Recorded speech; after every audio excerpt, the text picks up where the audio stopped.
Et voilà, c'est parti. Bonjour à tous et bienvenue pour cette nouvelle émission de la chaîne Ouvrir le champ des possibles. Et aujourd'hui, j'ai le plaisir de recevoir Catherine Martin qui pratique des soins de guérison énergétique et quantique et qui est aussi l'auteur de 2 livres. Alors, le premier, c'est Être soi, source de joie aux éditions Le Dauphin Blanc où dans ce livre, Catherine, tu nous partages ton expérience et ce qui t'a amené à faire ces soins et les enseignements et les canalisations aussi que tu as pu avoir à travers ce cheminement. Et ton deuxième livre que je vais te laisser présenter. Voilà, c'est celui-ci, Vivre au-delà de nos croyances. Voilà, toujours aux Donc, éditions Le Dauphin Blanc. Voilà, toujours aux éditions Le Dauphin Blanc. Et le même principe que le premier, qui se déroule en 3 parties. Et il y a une partie où j'aborde les croyances, évidemment. J'explique mais qu'est-ce qu'une croyance, les fondamentaux des systèmes de croyances. Je parle de la croyance et de la conscience. Ensuite, j'aborde un chapitre sur Notre-Dame de Paris, voilà, avec ma version et mon ressenti par rapport à Notre-Dame de Paris, la couronne justement, et puis après j'explique voilà, qu'on a eu le corona et mon analyse aussi, hein, ça n'en reste que ma vision des choses. Ensuite, la deuxième partie, je fais des chapitres en fait par 2, c'est-à-dire je mets la polarité. Par exemple, le premier chapitre, ça va être affection et amour véritable, empathie, compassion, vouloir, volonté. Donc, je fais la partie humaine et la partie divine. Comme ça, en fait, on peut tout seul se rendre compte qu'on a un cerveau gauche, un cerveau droit, et en fait, qui joue le rôle de quoi. Et la troisième partie, ce sont le même principe que le premier livre. J'ai mis 10 leçons, comme dans le premier livre. Et voilà, chacun peut y puiser ce qu'il veut. C'est intemporel quelque part en fait, parce qu'on peut ouvrir aussi pour recevoir un message. Voilà. Et puis ceux qui adorent tout ce qui touche au code, à la symbolique, vont être ravis. Parce que, bon, j'anticipe un petit peu, mais je te trouve super calée dans tout ce qui est code et symbolique. Mais c'est un de tes talents et un autre, ce sont les soins. Et justement, on va peut-être commencer par là, parce que tu pratiques des soins en connexion avec Padre Pio. Et donc, j'aimerais que tu nous racontes comment c'est arrivé. Est-ce que ça t'accompagne depuis toujours? Est-ce que c'est arrivé subitement? Comment ça s'est passé? Alors déjà, il faut savoir que je n'ai pas eu d'éducation religieuse. Ça m'est un peu tombé dessus par hasard, on va dire, si tant est qu'il y a du hasard. C'est en 2000, en fait, en 99, j'ai rêvé d'une personne. À ce moment-là, je ne savais pas son nom, évidemment. Donc, ce monsieur me dit, il me dit, mets-toi à genoux. Enfin, je rêve d'un monsieur et moi, ça me réveille. Hein, et il me dit, mets-toi à genoux. J'ai dit non, moi, je ne me mets pas à genoux comme ça. J'ai quand même mon petit caractère, quoi. Et je réponds, non, je ne me mets pas à genoux devant n'importe qui, en fait. Voilà. Et il me dit, deuxième fois, mets-toi à genoux. J'ai dit, non, j'ai dit non une première. Et il me dit, troisième et dernière fois, mon enfant, s'il te plaît, mets-toi à genoux. Et là, ça m'a marqué parce qu'il a dit, s'il te plaît, déjà. Et en plaisantant, je lui réponds, t'as dit, s'il te plaît, je me mets à genoux. Et là, une main s'est approchée de mon front, ici, et m'a fait une croix avec son pouce, en parfaite égalité. Pas une croix christique, hein, vraiment une croix en parfaite égalité. D'accord. Et bon, je me suis dit, alors, c'est sûr que j'avais perçu sa main parce qu'elle avait un gant et ça m'avait marqué. Et j'avais vu qu'elle était un peu tachée de l'intérieur, mais c'est allé tellement vite que voilà. Et le lendemain, je vais sur mon ordinateur, sur Google, et je tape prêtre parce qu'il avait la robe de bure. J'ai appris après que ça s'appelait comme ça parce que je suis un peu inculte au niveau religieux. Et donc, j'ai tapé prêtre avec gants troués. J'ai dû taper quelque chose comme ça. Et là, je fais image et je m'aperçois que c'est le même monsieur qui est venu me rendre visite la nuit. Donc, je commence à faire des recherches. Je m'aperçois qu'il est décédé en septembre 68. Alors là, tu parles de Padre Pio, hein, c'est Voilà. bien ça. et que je suis née en septembre 68. Donc j'ai dit, oh, ben, c'est étrange, voilà, il décède et moi je nais. Bon, voilà, on va dire, ben, c'est le hasard. Moi, voilà, je suis vierge de signes, donc je suis très matière, très pragmatique. Je commence à faire mes recherches. Bon, et en fait, c'est un an après, j'étais sur Nantes à ce moment-là. J'habitais entre Nantes et Angers. J'ai assisté à une conférence où une dame, en fait, est venue vers moi et m'a dit, vous êtes médium? J'ai dit, mais pas du tout. Moi, je travaillais en mairie, euh, voilà, dans le social, hein. Et j'ai dit, non, non, pas du tout. Enfin, presque, je veux pas savoir. Et cette dame, en fait, elle me dit, mais j'ai des choses à vous dire, venez à la maison. Et quand je suis allée chez elle, je me suis aperçue qu'elle avait des images de Padre Pio. Je me suis dit, tiens, c'est le même monsieur. Et en fait, c'est que 4 à 5 ans après que j'ai reçu mes stigmates, en fait. Mhm. Ça s'est pas fait de suite, tout ça. En fait, c'est progressif. C'est comme si je devais intégrer des choses avant d'arriver quelque part à une transmission.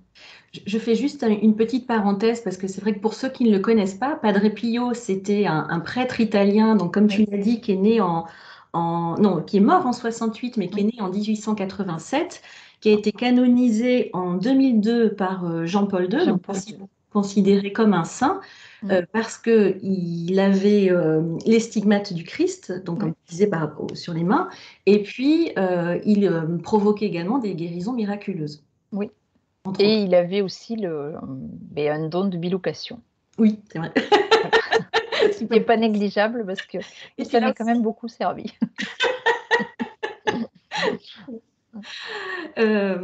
Donc oui, donc du coup, si tu disais que c'était venu progressivement en fait. Oui, mais avec le recul, je m'aperçois que c'est juste aussi. On ne peut pas intégrer. Alors, déjà, quand on n'a pas. Moi, je me suis quand même un peu renseignée. Je me suis dit, bon, ben, déjà, pourquoi moi? Ça a été mon premier réflexe, puisque ben, je ne suis pas croyante. euh, j'ai pas eu d'éducation. Je me suis dit, ben, c'est peut-être réservé. Voilà, on dit hein, que les dons, c'est réservé à des gens, hein. Je me Mm. suis dit, ben, j'ai rien fait de bien ou de miraculeux dans ma vie ou d'extraordinaire au point de recevoir un don aussi beau. C'est comme quand on reçoit une grâce, on ne la demande pas en fait, on la reçoit. Mm. Et est-ce que j'étais digne? Est-ce que j'étais à la hauteur? Donc, ça a été beaucoup de questionnements pendant 2 ans en fait. Et je m'aperçois que c'est tout un processus. Et un jour, Padre Pio il me dit, mais si je t'ai choisi à toi, c'est parce que tu es pragmatique, rationnel. Mm. Et il m'avait déjà averti que je travaillerais avec le milieu médical. Donc, il m'a dit, ben, il faut des gens structurés. Donc, on ne peut pas prendre quelqu'un qui n'est pas structuré. Mm. Mais alors, comment ça se passait concrètement? C'est qu'il te guidait pour chaque étape du soin ou tout d'un coup Au tu as début, une formation? oui, il était très présent. C'est comme s'il était derrière moi, comme on pourrait dire un papa protecteur, hein. Ouais. D'ailleurs, moi je dis c'est mon papa spirituel, hein. Et il veillait. Ben, est-ce que je faisais? C'est pas tu fais bien, pas bien. C'est que en fait, il m'a amené à prendre conscience d'être présent, d'être pleinement présent quand je fais un soin. Et d'oublier tout le reste, hein. C'est de considérer chaque personne avec. Il n'y a pas de. Il m'a appris aussi à dire, mais il n'y a pas de petites ou de grandes blessures, hein. Il y a des blessures, hein. Et considère chaque personne là où elle en est avec son parcours. Et c'est vrai que c'est beaucoup d'enseignement et de sagesse, hein. Donc, ben, j'ai la chance, voilà, de le percevoir, et il est bienveillant. Il a toujours été bienveillant, sauf une fois où vraiment je me suis fait, on peut dire engueuler, mais vraiment, oui. Là, j'ai bien vu que quand il était en colère, je l'avais lu dans des livres, que quand il se mettait en colère, c'était un peu foudroyant, quoi. Mm. Et j'ai pu le constater une fois, quand d'ailleurs j'ai voulu arrêter. Voilà, j'ai voulu arrêter un jour ses soins et c'est pas passé, quoi. Tu n'as pas aimé. Il n'a pas aimé. Je me suis fait vraiment engueuler. Ouais, ouais. En fait, c'était un peu. Mais quand on reçoit un don aussi beau, c'est comme qui es-tu pour vouloir arrêter? C'est une offense en fait, hein. Et bon, voilà. Après une bonne engueulade, on s'est mis d'accord. Et, dans tes soins, tu utilises aussi beaucoup la symbolique. Ça, c'était Oui, quelque chose qui t'intéressait déjà auparavant ou c'est venu avec cette grâce justement? c'est venu avec. Ouais. Non, j'étais pas spécialement. Enfin, moi, j'avais une vie tranquille. Hein. J'étais conseillère en insertion professionnelle. J'ai fait de l'informatique. Voilà, une vie normale. Hein. Enfin, je suis maman, j'ai 3 filles. Voilà, tout. La vie simple et normale. Et Ouais. je crois que ça, c'est important aussi voilà, d'être comme tout le monde et de rester dans la simplicité et, euh, et d'avoir une vie, voilà, comme madame tout le monde, hein. Personne dans la rue dit, ben voilà, c'est... Tu étais déjà dans l'accompagnement humain en fait, hein. Oui, parce que j'ai toujours travaillé dans le social, même petite. Je me souviens avec mon amie Françoise, hein, qui est décédée depuis, ça m'arrivait de planter un champ d'œillets, de sonner aux portes des maisons et d'offrir des œillets parce que ben, j'ai toujours aimé les gens, j'ai toujours aimé le partage, l'échange. Hmm. J'ai été éduquée comme ça en ce sens aussi. J'avais une maman qui était comme ça, donc l'humain, mais c'est tellement vaste. Hein. C'est un pays à lui tout seul. Hein. C'est vrai. Et alors, je repense aussi, Padre Pio, on disait qu'il avait les stigmates. Mm. Est-ce que toi, tu es passé par là aussi? Oui, oui, oui. Ça a été sur 3 nuits. Je ne sais pas pour lui comment ça s'est déroulé, mais personnellement, ça a été sur 3 nuits. Donc ça a commencé la première nuit, c'était du 13 au 14 septembre.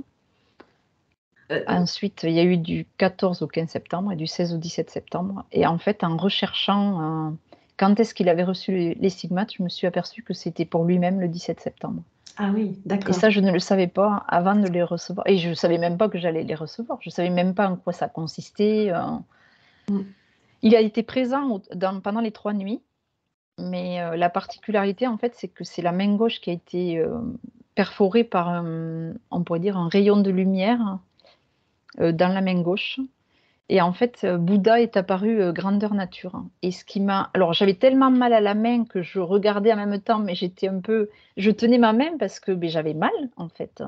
Hmm. Et je crois que je n'aurais pas eu mal, je n'aurais pas cru à ce qui s'était passé, parce que je suis quelqu'un de très terre à terre. Hein. Hmm. Et j'ai besoin que ça passe par la matière ou par mon corps pour me dire, il y a quelque chose.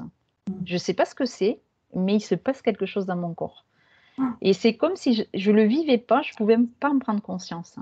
Je fais partie voilà, de ces gens-là, probablement, qui n'ont pas besoin forcément. Moi, je dis toujours, j'ai besoin de voir pour croire, mais c'est plutôt de le sentir dans mon corps même. Ça va plus loin que ça.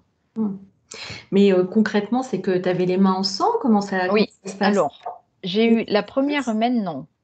Elle n'a pas été en sang, mais j'ai vu qu'elle a été perforée. J'avais très mal et j'ai senti comme si un rayon, en fait, m'avait impacté, m'avait traversé. Hmm. Et donc là, évidemment, je me mets à dire aïe aïe aïe. Enfin, il y avait mon mari, hein, il dormait à côté, mais évidemment, ça l'a réveillé. Et là, je vois Bouddha grandeur nature. Mon mari voit rien, évidemment, mais moi, je le vois. Et ce qui me marque, c'est qu'il a un œil bleu et un œil vert. Ça m'a marqué et ça restera marqué. J'ai toujours l'image, d'ailleurs. Si Hmm. je referme les yeux, je vois exactement un œil bleu, un œil vert. Bon, je regarde, il me dit fais 3 vœux. Mais j'ai tellement mal que je n'ai pas fait les vœux. J'étais vraiment, j'avais le focus sur la douleur, quoi. Hmm. Et là, il s'est liquéfié, il a disparu. Donc, ben, mon mari me demande ce qui s'est passé, je lui explique. Bon, je me rendors, mais 2 heures après, parce que je me lève, je vais voir ma main, je regarde, et je me rendors. Et le lendemain, c'est la main droite qui est perforée, et là, c'est Jésus qui apparaît. Hein. Et je le reconnais de suite, alors que voilà, j'ai pas spécialement, voilà, j'ai jamais vu à part sur des icônes ou des photos. Et Jésus me met sa main gauche sur mon épaule droite et il me dit juste, il a des yeux très bleus, ça m'a marqué, et il me dit reste fidèle à ta vérité. Je Hmm. ne comprends pas la phrase, je la retiens, c'est tout. C'est tout court, hein, donc c'est facile à retenir. Hmm. Là, je saigne. Dans cette main-là, par contre, j'ai saigné. Donc là, pareil, on se lève avec mon mari. Il y avait ma fille, d'ailleurs, la deuxième, qui constate aussi que ma main voilà, saigne. Et il y avait un trou réel Ah oui, oui, oui, il y avait un trou. Ça, tu pouvais y voir à travers ou enfin c'était La première main, j'ai vu à travers. c'est Je fou. m'en souviendrai toujours. Et j'avais tellement peur que ça se referme pas. Ah bah oui. En fait, c'est comme si ça s'est ouvert pour que moi je vois Ouais, et ça s'est refermé en fait. d'accord. Voilà. L'autre main, ça fait pareil, mais ça a saigné. Mm. Là, c'est comme si je commençais à prendre conscience qu'il se passait vraiment quelque chose dans ma chair. Mm. La troisième nuit, il y a juste les bustes. Padre Pio m'a demandé de mettre les deux mains comme ça, là. Mhm.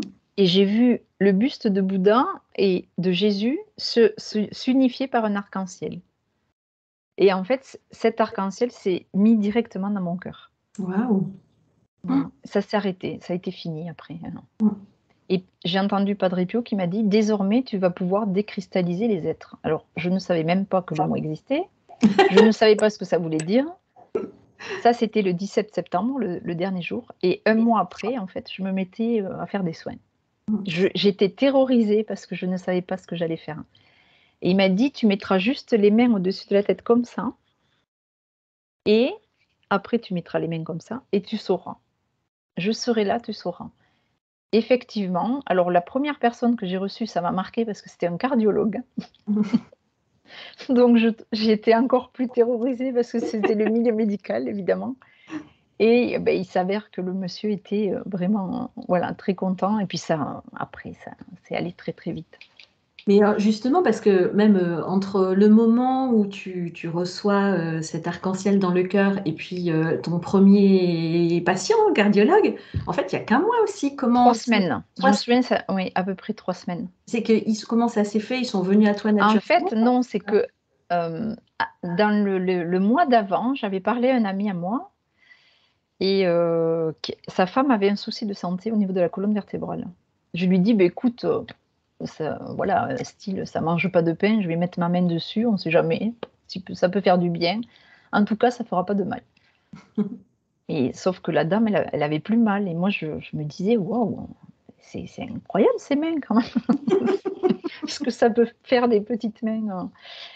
Et voilà, et c'est parti d'une boutade. Et cet ami dit: ah, ben j'ai un confrère, il est cardiologue, il a un problème de santé, tu voudrais pas J'ai dit: ben écoute, en fait, ça s'est pas fait de suite. Et quand il m'a rappelé, j'avais déjà reçu entre-temps l'information que j'allais ben, commencer à utiliser ce don. Et j'ai jamais arrêté, ça fait 17 ans. Voilà. C'est incroyable. Et alors, les stigmates, c'était vraiment qu'au niveau des mains, t'as pas eu les pieds en fait, hein? Non, pas Ouais, les pieds. ouais. Non, non, Et que les après, pieds. t'as continué à saigner ou plus jamais?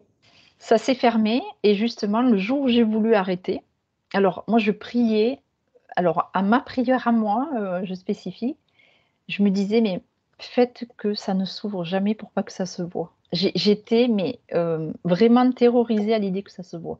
Hmm. D'ailleurs, je ne montre pas mes mains. Souvent quand je parle, je fais comme ça, voilà. C'est rare que je montre l'intérieur des mains. J'ai encore cette, je sais pas, comme une appréhension de les montrer ou même, je dirais que ça se voit. Hmm. Voilà, plutôt ça. Hmm. Et Padre Pio, il m'a dit, le jour où j'ai voulu arrêter, c'était quelques années après, hein, il y a peut-être 6 7 ans, heu, il m'a dit: «Si tu arrêtes, tes stigmates s'ouvriront et là, ça se verra». Hmm. Voilà. Donc je me suis dit: «Ah non, ça je peux pas, c'est pas possible pour moi». D'ailleurs, pour l'anecdote, ça me vaut d'être arrêtée dans les aéroports. Voilà, et quand je travaillais, j'ai travaillé en prison, hein, donc on passe des portiques pour la sécurité évidemment. Et j'y ai travaillé 2 ans et je me faisais arrêter en fait régulièrement, mais ils ne savaient pas ce qui sonnait, mais c'est en fait je me suis aperçue, comme je voyage, pas beaucoup, beaucoup, mais je voyage et je me fais arrêter aux aéroports, hein, c'est presque systématique. À chaque fois que tu passes les mains dans les Mmh. On portails? me fait des prélèvements, ouais, dans les mains, comme enfin on prélève un coton-tige et puis voilà. Bon, il y a rien, après j'ai discuté un peu, bon ils savent pas, hein, pourquoi ils m'arrêtent, mais ils m'arrêtent, c'est comme ça.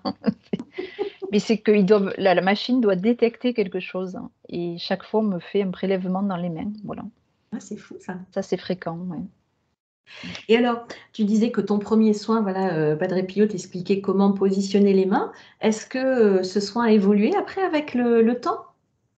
Oui, il évolue et je m'aperçois que ça correspond aussi mais aux époques ou à la globalité de ce qu'on peut vivre. Par exemple, là, depuis quelques mois, depuis octobre à peu près, novembre, je m'aperçois que, il y a beaucoup de points où j'appuie sur le sternum, par exemple. Mhm. Et c'est pas un endroit où, avant, voilà. Et alors je c'est pas un effet de mode, je crois pas. C'est que je vois ce que je fais et j'interrelie comme des câbles de lumière pour que l'énergie et le flux recirculent. Et là, depuis octobre-novembre, par exemple, c'est, le sternum, je me suis aperçue que c'était assez fréquent.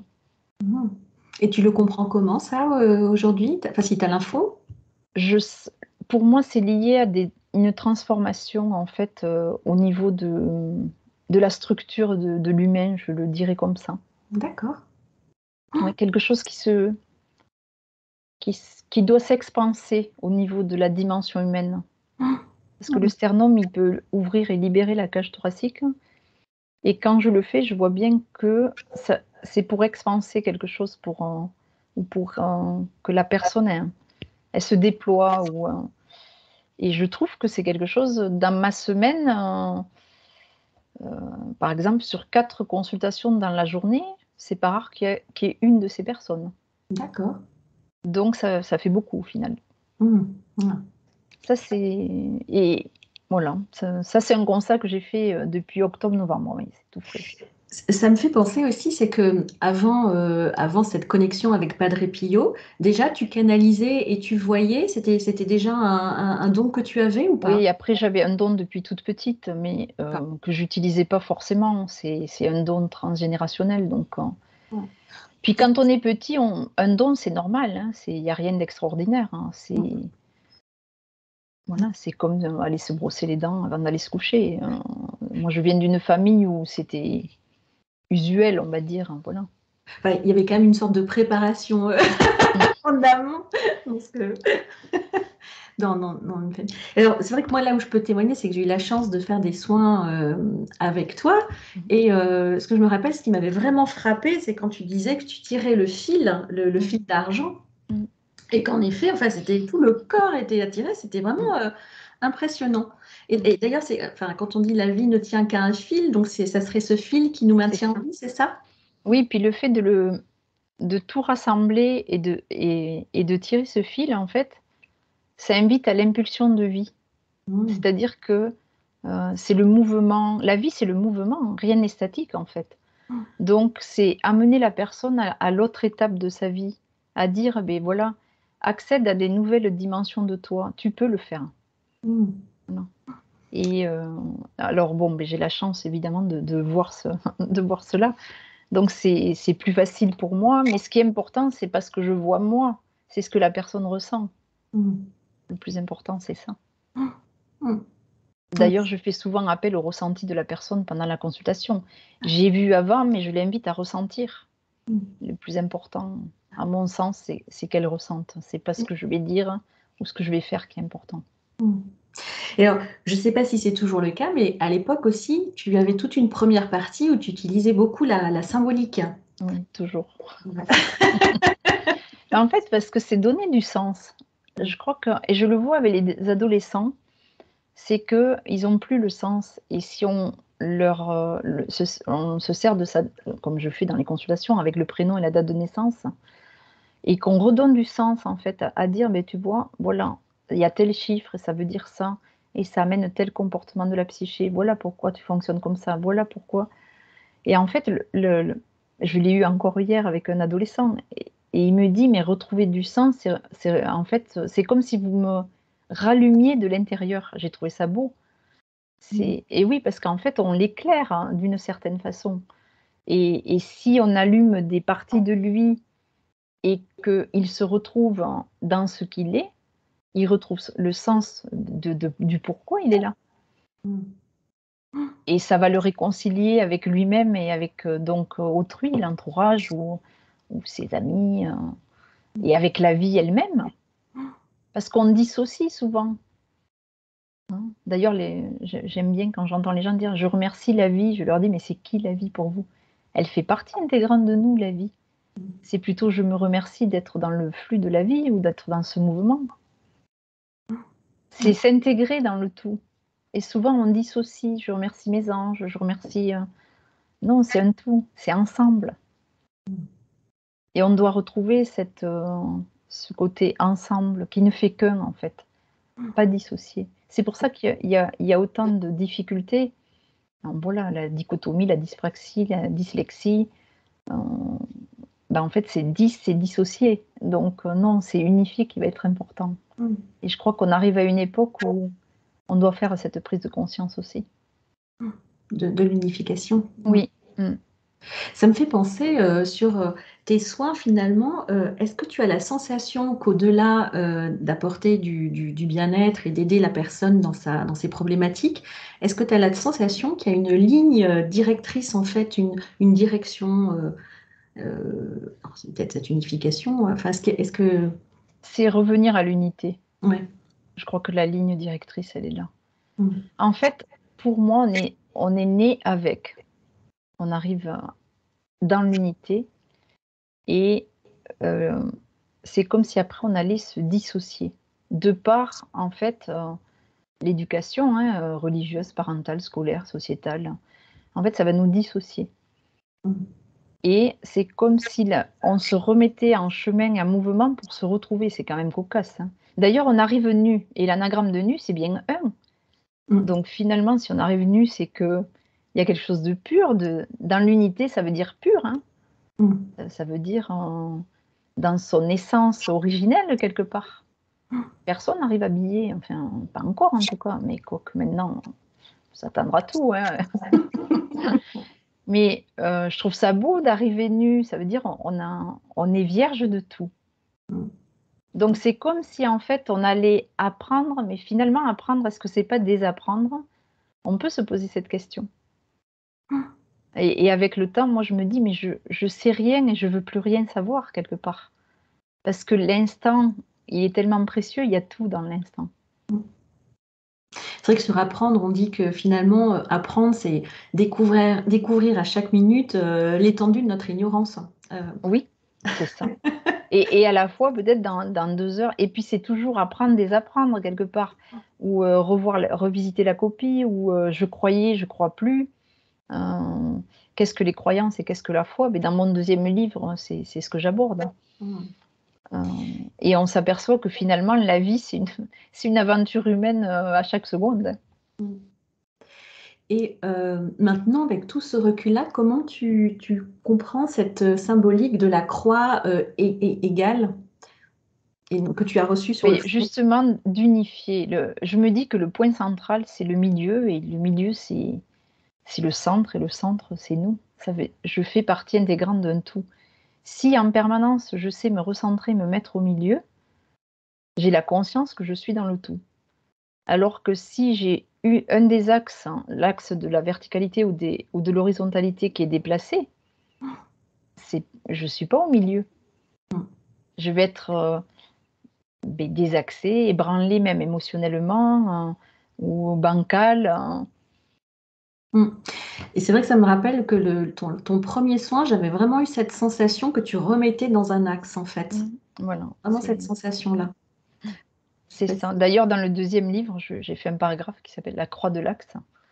Et j'explique voilà, cette croix en parfaite égalité qu'on va retrouver dans l'histoire, par la croix des Cathares, des Templiers, la croix celtique. On la retrouve. Donc ça a du sens.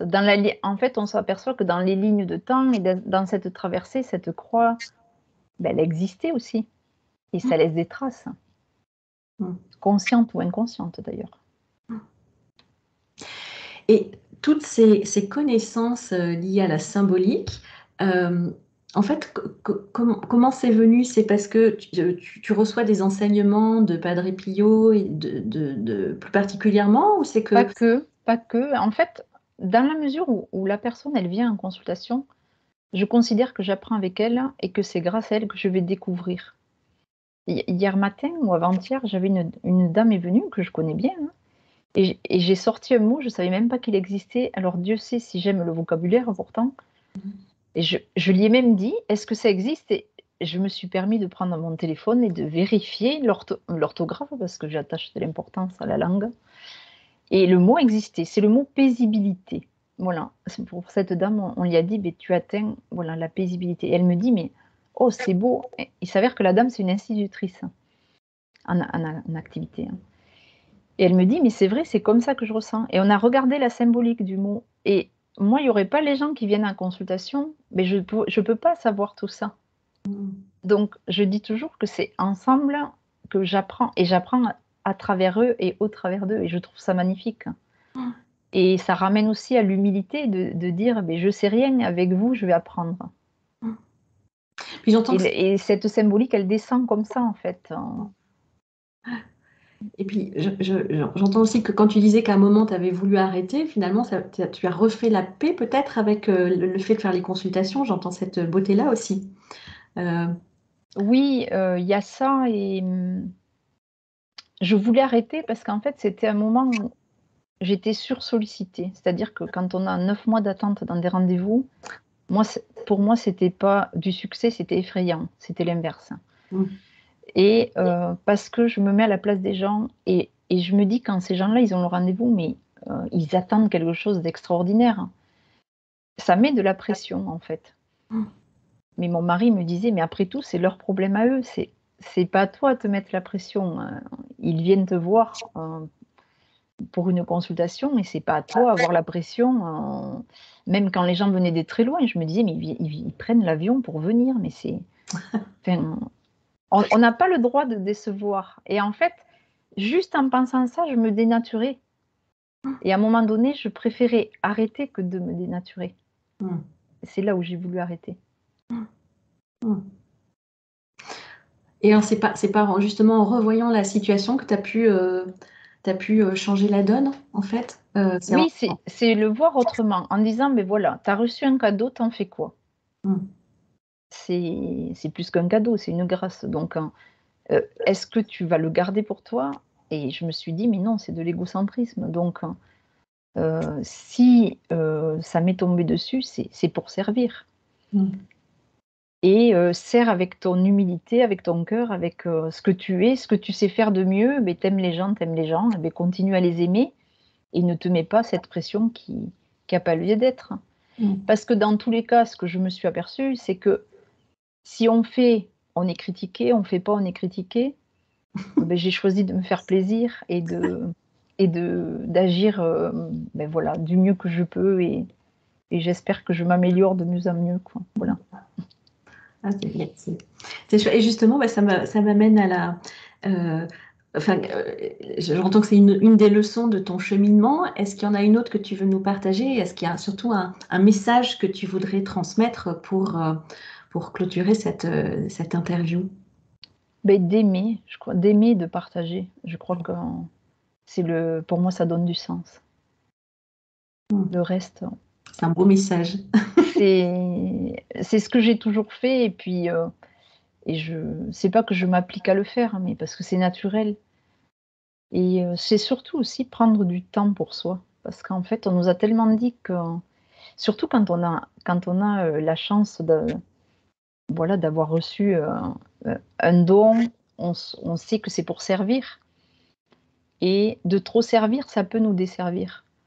Donc c'est réajuster tout ça et dire: «Beh, il y a un temps pour moi, il y a un temps pour les autres, il y a un temps pour ma famille, il y a un temps», et ça, je me suis aussi réconciliée avec tout ça, et je prends, voilà, le temps de tout ça, et finalement ça amène une belle harmonie, un équilibre, autant dans la famille, voilà, moi en tant que femme, moi en tant qu'épouse, moi en tant que mère d'eux, amie d'eux, voilà, frère, enfin sœur d'eux, et cetera, et cetera, et mais dans tous les cas, partager, je crois que c'est enfin ça donne tellement de sens à sa vie, Hmm. être dans le partage, la gratitude d'être là, d'être en santé, d'être en vie, et de voir les gens se déployer, moi je trouve que c'est beau. Voilà, d'avoir des retours. Voilà, après on ne peut pas être aimé de tout le monde. Hein. Moi, je suis aussi, ça fait partie aussi du cursus. Je sais que je donne des coups de pied dans les codes. Hein. Je ne suis pas dans le domaine de la spiritualité. Et c'est pas que je veux pas y aller, c'est que je sais pas, c'est un domaine c'est pas qui me correspond pas, mais Mais alors, tu mets quoi, toi, derrière les mots spiritualité? du bon sens, moi je mets du bon sens. Ouais. Ouais, Parce que pour moi, tu y es, alors c'était c'est le mot, action. le mot, il a été vraiment, on met tout dedans, c'est un peu la quincaillerie, quoi. Donc il y a tout et n'importe quoi. Jésus, il parlait des marchands du temple, mais il y a tout et n'importe quoi. On peut être chaman en 2 jours, on peut être médium suite à un stage, on peut être... Waouh! Enfin, après, je ne suis pas passée par ce cursus-là. Peut-être que ça sert et que ça a du sens. Et on est tous différents. Hein. Mais je préfère parler de bon sens parce que pour moi, c'est plutôt du bon sens. Revenir à quelque chose de la terre, finalement, d'origine, qui a toujours été là. Mais est-ce que je vais m'arrêter dessus et regarder, observer, contempler? C'est plutôt ça. Ah ben merci pour ce beau message, Catherine. Dans la description de la vidéo, vous trouverez les références du livre et puis aussi toutes les informations pour te contacter pour ceux qui le souhaitent. Oui, merci beaucoup. Hein. Oui. Voilà. Merci à toi pour avoir accepté cette interview. Merci. Merci à vous d'avoir suivi cette émission.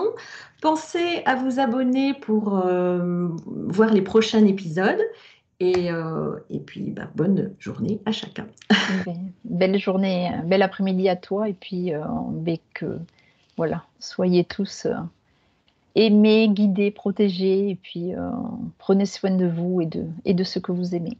Un beau message de fin. Merci, Catherine. Merci, je t'embrasse. Merci.